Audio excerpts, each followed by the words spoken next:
Sholat tanpa kesadaran tidak akan ada nilainya. Kenapa kamu sholat terpaksa? Pak, saya kan Islam, jadi sholat aja terpaksa.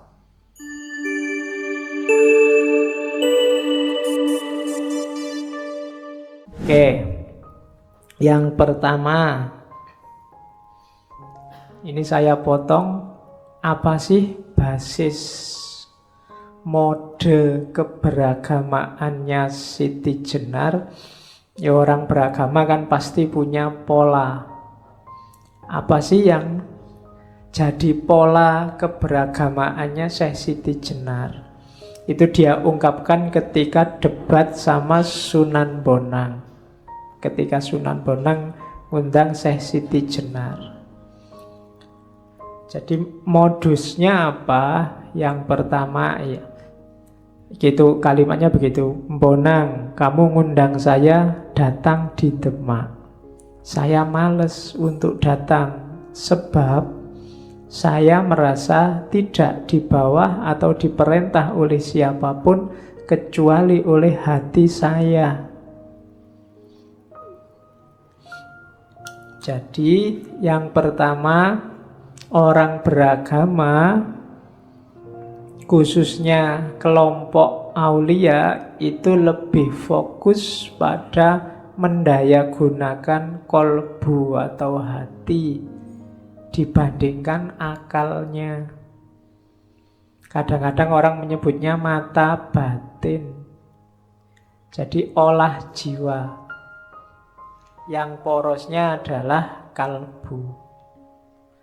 Kalau kalbunya, saya bilang tadi di awal, kalbunya menghadapnya ke ar-ruh tadi yang sumbernya Allah, menghadapnya ke cahaya. Karena kalbunya jernih, menghadap ke cahaya, maka kalbunya juga bersinar. Kalau ada apa-apa, minta fatwa hatinya. Tapi kalau kalbumu menghadapnya ke jasad, yang diopeni nafsu, hasrat duniawi, ya kalau kamu minta fatwa kalbumu akan memfatwakan hal-hal duniawi. Kalau nggak percaya, kamu tanya sendiri sekarang. Kalau kamu tanya hatimu, yang paling enak saat ini apa? Coba jujurlah dengan dirimu.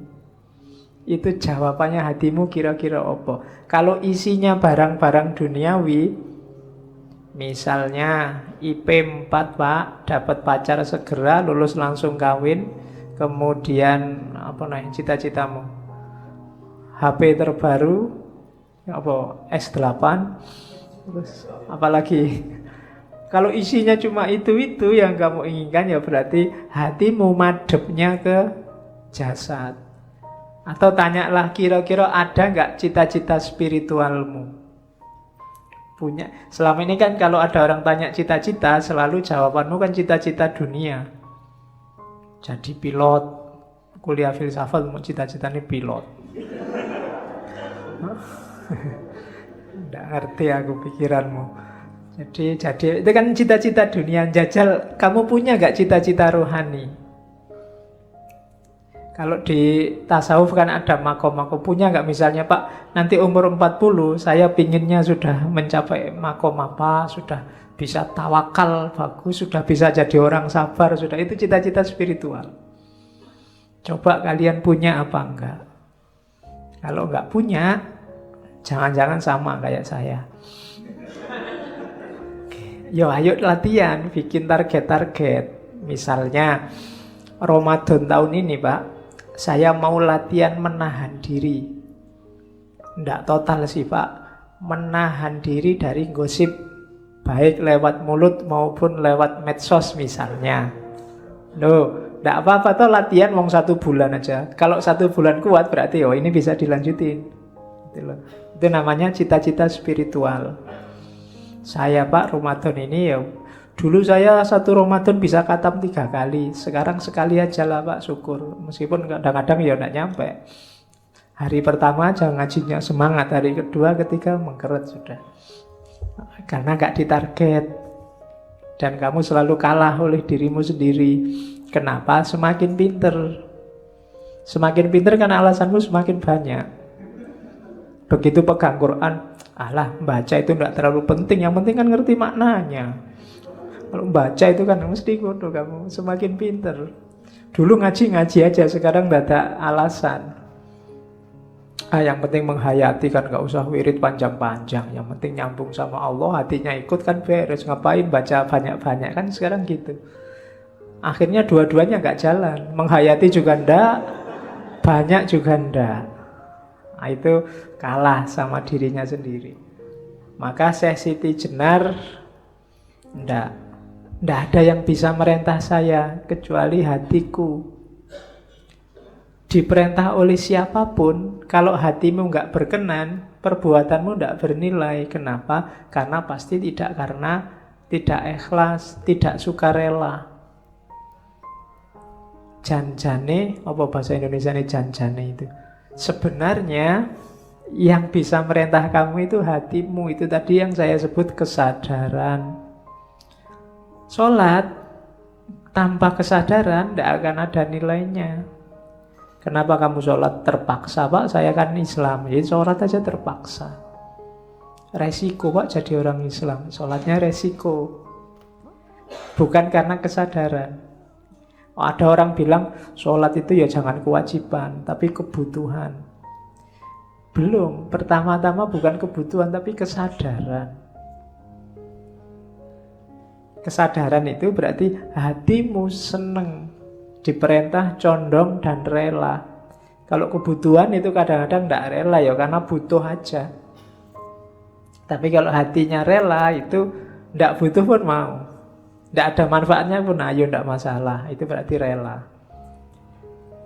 Terus perintah hati itu yang saya turutinya. Selain itu tidak ada yang saya patuhi perintahnya.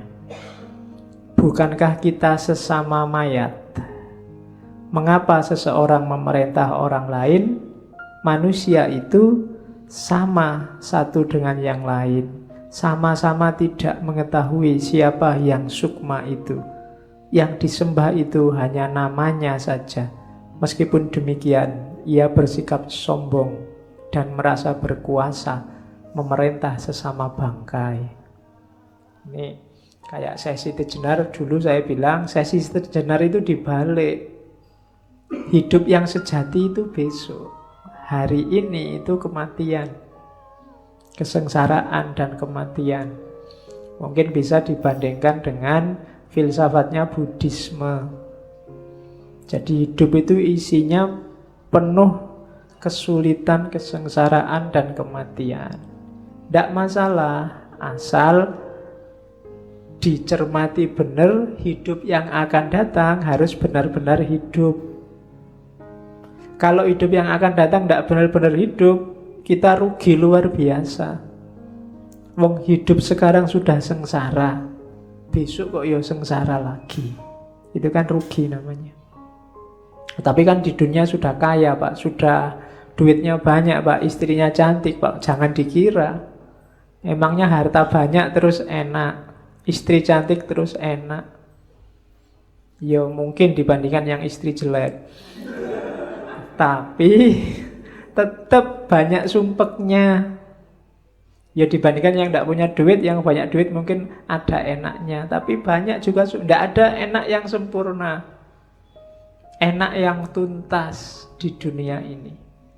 Sifatnya semua temporer. Barang enak apapun ada limitnya. Jadi semua yang ada di dunia ini limited edition. Tidak ada yang full. Apa wis kamu suka apa wis? Suka kopi. Mbok sak anu itu minuman semua kalau suka kopi. Paling dapat 3 gelas kamu sudah muntah. Dapat 5 gelas kamu sudah teler meskipun hanya kopi. Jadi tidak enak. Kurang tidak enak, lebih tidak enak. Itulah hidup hari ini, serba terbatas. Jadi kita ini kayak bangkai, katanya Syekh Siti Jenar. Wong kita sesama mayat kok berani-beraninya saling merintah. Kita ini levelnya sama, katanya Siti Jenar. Mbok ndak usah merintah-merintah gitu, itu kan memarahi Sunan Bonang. Mbok kita kerjasama saja, saling belajar. Wong kita itu ngaku nyembah-nyembah Tuhan, bela-bela Tuhan, mengagungkan Tuhan, Tuhannya sendiri kita tidak kenal. Itu cuma perkiraan-perkiraan. Kita ngertinya cuma namanya saja. Kita nggak tahu hakikatnya apa. Itu pun sudah sombong. Mulut kita bilang Allahu Akbar, tapi yo kelihatan nggak ngerti maknanya Allahu Akbar itu apa. Kan ada yang Allahu Akbar sambil mentung, sambil mendelik, sambil... Lu kan banyak hari ini begitu. Begitu ada orang Allahu Akbar, kamu kan kaget luar biasa. Mungkin takut malahan. Jangan-jangan ada apa ini, mesti begitu. Oke, jadi mode keberagamaannya yang pertama mengikuti suara hati yang jernih, yang bercahaya. Yang kedua, menyadari kerendahan diri. Kita itu bangkai, maka tidak usah sombong. Pengetahuan kita juga apa sih, wong kita itu sangat terbatas. Dan makanya kita harus egaliter, tidak saling menindas, tidak saling merentah. Itu dari serat Siti Jenar. Terus, lah kalau begitu senjatanya apa hidup ini? Apa panca indera, apa akal?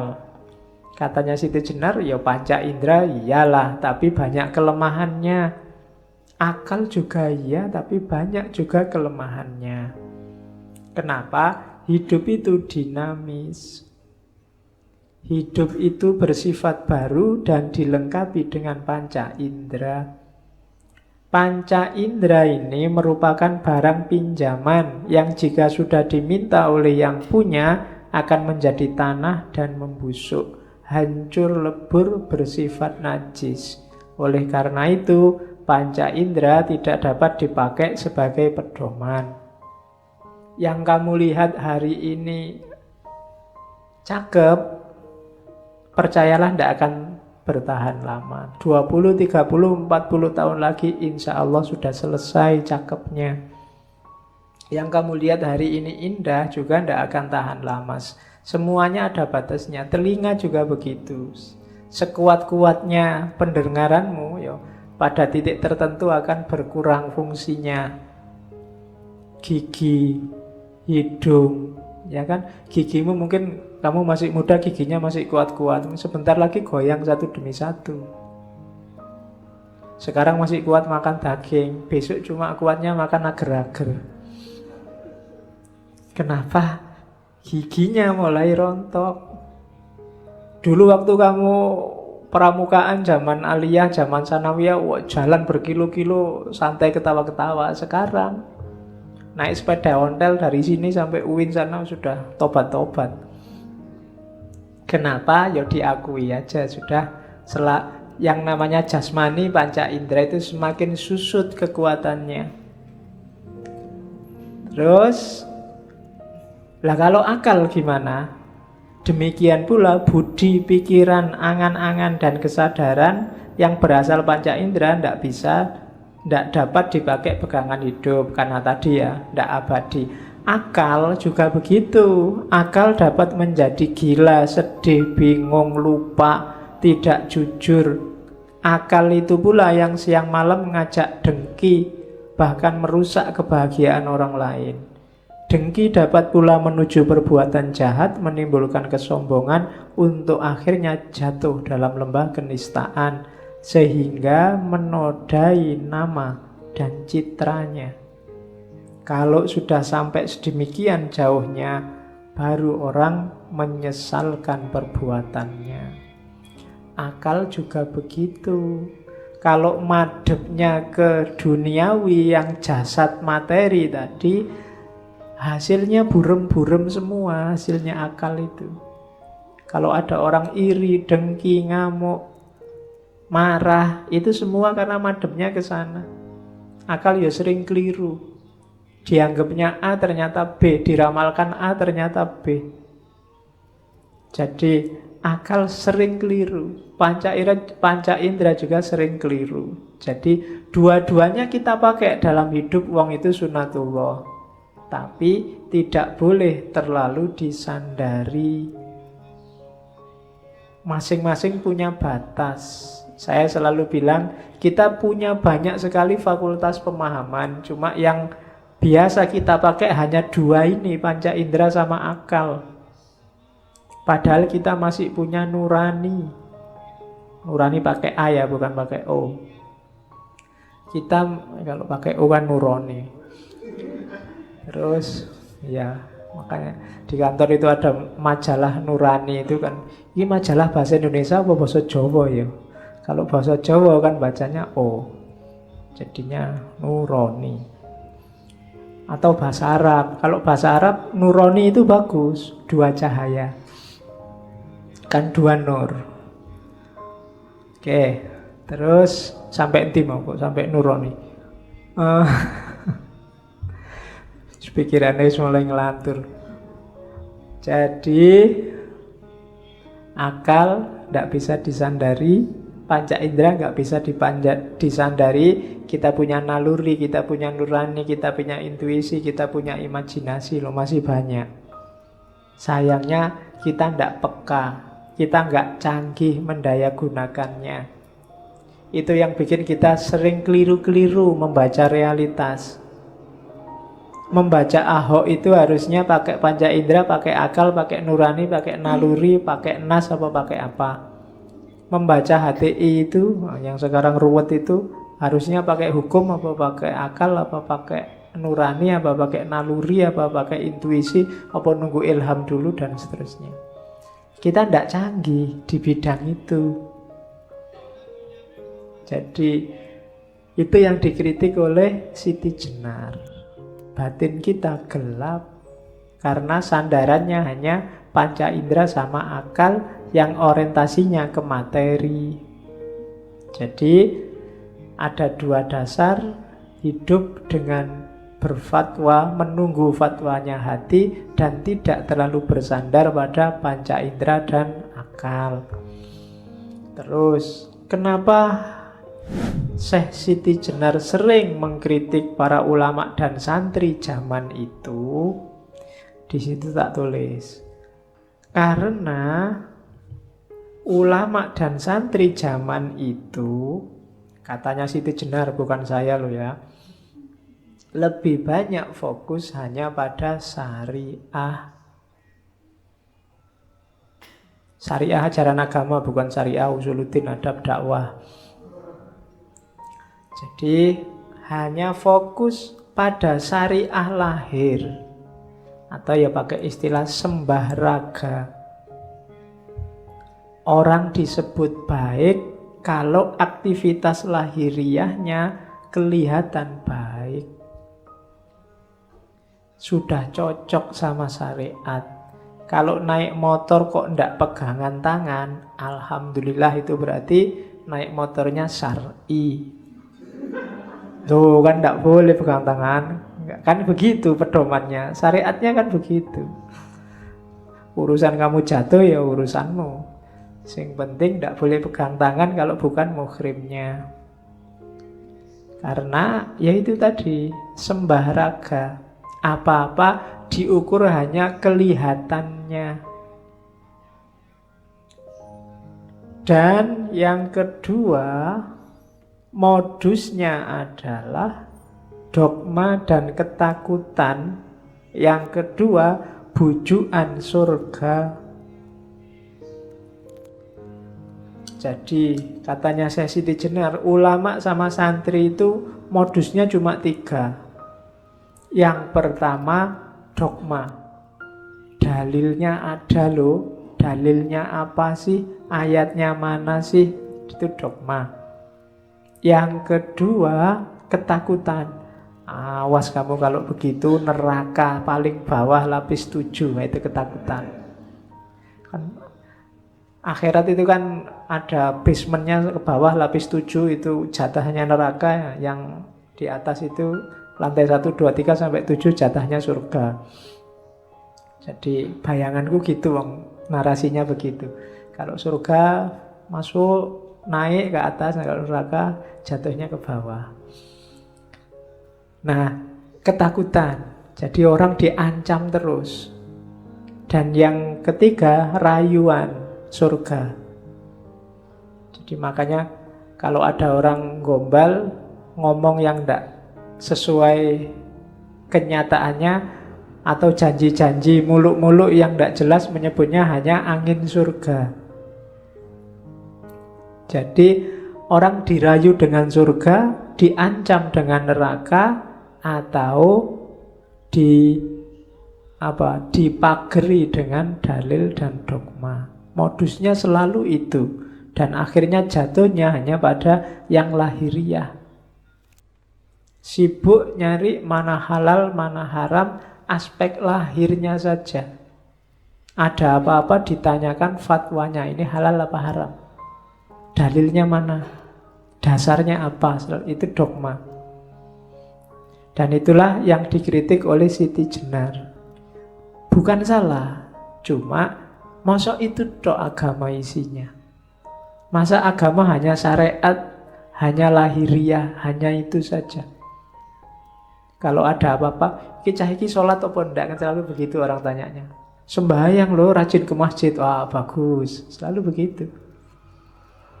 Jadi itu yang dikritik oleh Siti Jenar. Bukan salah, tapi maksud hanya itu. Masa agama itu hanya berhenti di surga, neraka, dan ayat? Apakah itu tujuan adanya agama? Kan itu pertanyaannya saya Siti Jenar pakai bahasa sekarang. Akhirnya apa? Agama yang semula hanya alat sekarang jadi tujuan. Seolah-olah kalau sudah tahu mana halal, mana haram, selesai. Kehilangan yang paling esensial, yaitu Tuhan Allah. Wong perannya Allah sudah diambil semua oleh manusianya. Menghakimi, ya kan? Mengkafirkan, menjudgment, dan seterusnya. Itu kan tugasnya Allah. Allah mau mengkafirkan sekarang tidak bisa, didului terus sama orang-orang. Mau ngecap kafir, sudah dikafirkan dulu. Jangan-jangan nanti Allah gengsi. Enggak jadi kafir, masa mau kafirkan dulu. Kan kita selalu mendului gitu. Itu jatahnya Allah. Dan kenapa kok kita ambil jatahnya Allah? Karena Allah ternyata tidak masuk dalam semesta urusan agama kita. Tidak masuk dalam pertimbangan keputusan kita. Yang kita cari hanya ayat dan dalilnya. Nanti itu yang oleh Muhammad Arkun dulu disebut takdisul afkar ad-diniyah. Sakralisasi pemikiran keagamaan. Yang kita sakralkan bukan agamanya, tapi pikiran kita terhadap agama. Yang kita sucikan ternyata bukan Al-Qur'annya, tapi tafsir kita. Itu yang disebut takdisul afkar. Yang kita sembah-sembah, kita dewa-dewakan tafsir kita. Buktinya apa? Kita merasa tafsir kita pasti benar. Tidak mungkin keliru. Pemahaman kita mesti yang paling benar. Nah, itu berarti pikiran kita yang kita sakralkan. Tidak mungkin keliru, itu kan berarti sakral. Jadi ternyata dalam agama kita mensakralkan diri kita sendiri. Nah, itu yang dikritik oleh Siti Jenar. Jadi harusnya kan beragama tadi loh, membersihkan batin, hati sehingga jernih, tidak terlalu bergantung pada panca indera dan akal. Panca indera itu kan yang lihat yang fisik-fisik tadi, yang syariah tadi. Terus, nah, kenapa sih kok syariah saja tidak cukup? Ini kalimat yang sering disalahpahami orang. Dianggapnya Syekh Siti Jenar itu tidak sholat. Iya, kalau dibaca cuma satu syair, satu bait, satu paragraf. Para wali itu hampir, kita kan bolak-balik ngaji beberapa wali, kan tidak ada satupun yang bilang bahwa syariat itu tidak butuh. Bahkan dalam 24 jam kehidupan mereka, itu kan banyak kisah-kisah mereka bolak-balik sholat, puasa tidak berhenti-berhenti, malam tidak pernah tidur.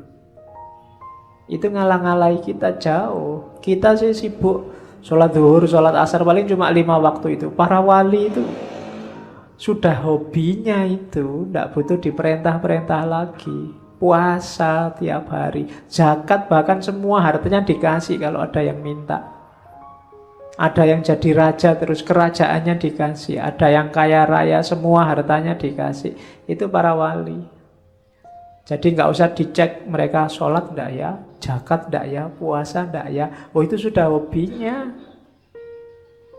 Nggak usah dipertanyakan.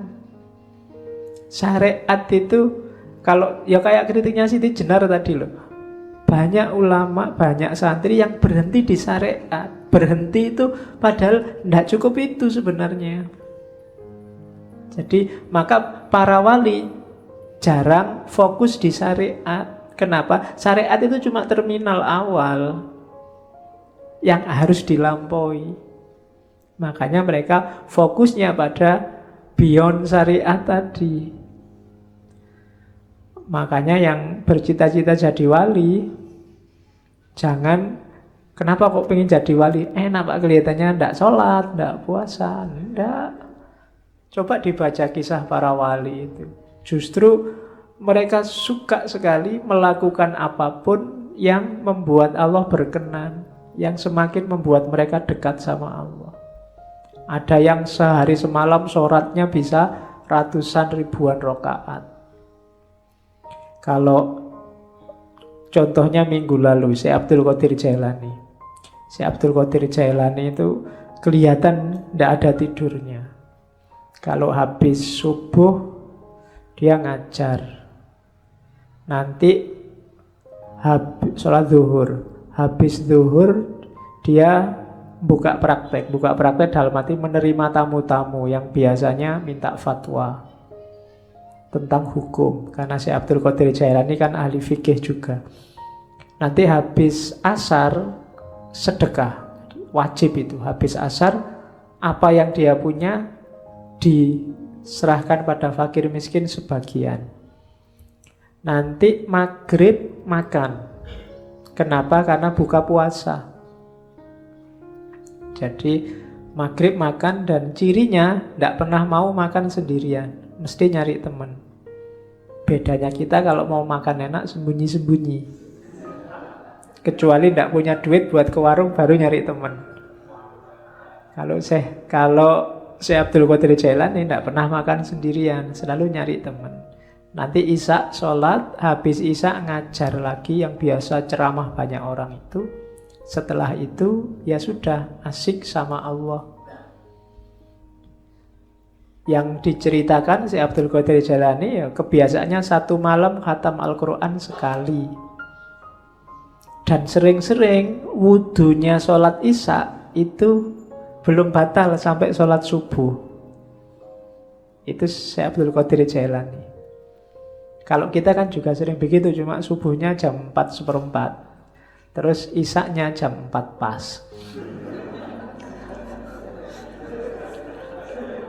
Iya. Karena ketiduran. Oke. Nah, ini loh kritiknya Syekh Siti Jenar. Yang kesinggung jangan marah. Kan sekarang banyak orang marah-marah. Katanya Syekh Siti Jenar gini, syahadat, sholat, puasa itu sesuatu yang tidak diinginkan, jadi tidak perlu. Ini kalimat ini trik.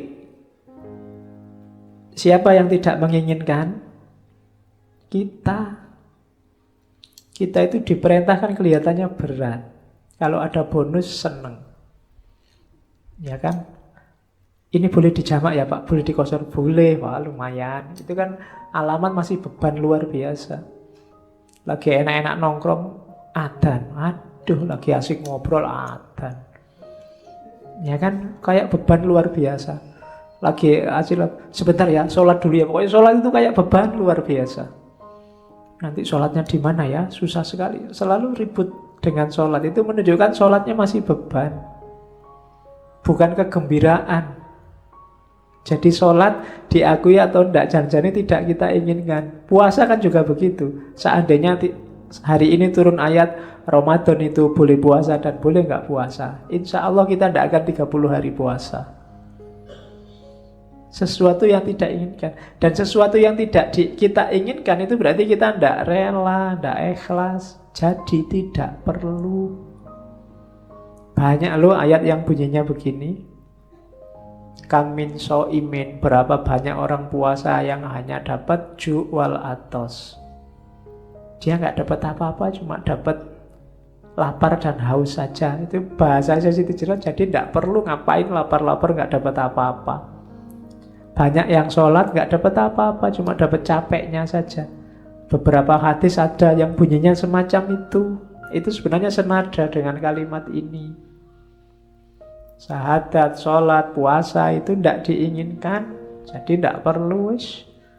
Wong terpaksa semua. Mana ada nilai perbuatan yang terpaksa. Kejahatan pun kalau dipaksa kan tidak bisa dihukum orangnya. Kenapa kok kamu memperkosa? Saya diancam ya Pak, kalau nggak memperkosa, dibunuh saya. Nah, itu kan dia tidak bisa disalahkan, wong diancam. Terpaksa, ya terpaksa Pak, gimana lagi? Oke. Yang kedua, adapun zakat, naik haji ke Mekah itu palsu semua. Nah, kenapa yang zakat dan haji disebut palsu? Karena seringkali jadi media untuk pamer. Itu kan, haji itu kan kadang-kadang jadi media pamer yang luar biasa. Sudah haji Pak? Sudah. Wah bagus, sudah haji. Ada hanya itu kan beda sudah. Di depan, ya kan? Ha, siapa? Waduh, luar biasa. Makanya besok kalau punya anak kasih nama Haji dulu di depannya. Biar aman dia, sudah haji duluan. Zakat juga begitu. Ajang pamer, ajang. Makanya disebut wus palson kabeh, sudah palsu semua. Sudah palsu itu berarti dulunya nggak palsu, sekarang kita yang bikin dia kayak palsu. Sama, akhirnya nggak ada nilainya. Itu seluruhnya kedurjanaan budi, penipuan terhadap sesama manusia. Kenapa yang ditipu sesama manusia? Ya Allah tidak mungkin ketipu. Yang ketipu kan manusia. Wah ini orang dermawan loh, ini sudah haji mesti karakternya baik. Oh ini rajin ke masjid loh, mesti orang baik. Yang ketipu manusia. Dan orang yang menipu manusia itu durjana budinya. Akhlaknya rusak. Orang-orang dungu yang mengikuti aulia karena diberi harapan surga di kelak kemudian hari, itu sesungguhnya keduanya orang yang tidak tahu. Kebanyakan orang-orang semacam ini ya tidak ngerti ilmunya, hanya ikut-ikutan. Sholat, zakat, puasa, haji, ya yang lain sholat ya sholat, yang lain zakat ya zakat, yang lain haji ya haji. Ilmunya tidak ngerti. Jadi ajang pamer, pencitraan. Bahwa saya sudah religius loh, aku ini orang soleh loh, dan seterusnya. Palsu semua. Nah, terus Siti Jenar bilang, lain halnya dengan saya. Tidak pernah saya menuruti perintah budi. Bersujud-sujud di masjid mengenakan jubah, pahalanya besok bila dahi sudah tebal, kepala berbelulang. Jadi maksudnya aku tidak mau pamer-pamer kayak gitu. Menunjukkan aku ini lo wali, aku ini lo orang soleh, aku ini lo ustadz. Ya kan, katanya sih tidak mau saya pamer-pamer kayak gitu, itu pamer dahi segala kan ada. Ya ini nggak nyindir siapa, kalimatnya memang begitu. Iya, ndak, itu bukan dahi hitam, dahi menjadi tebal, sudah kapalan di sini karena terlalu sering sujud. Nah ya, saya tidak tahu bahasa Indonesianya kapalan itu apa, kapalan.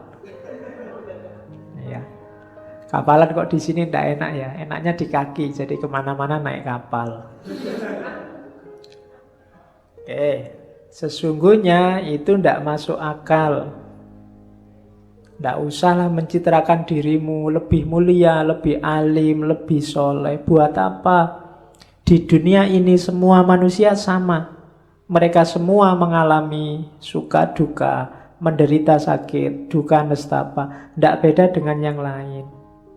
Kita itu sama saja. Makanya tidak usahlah saling mencitrakan.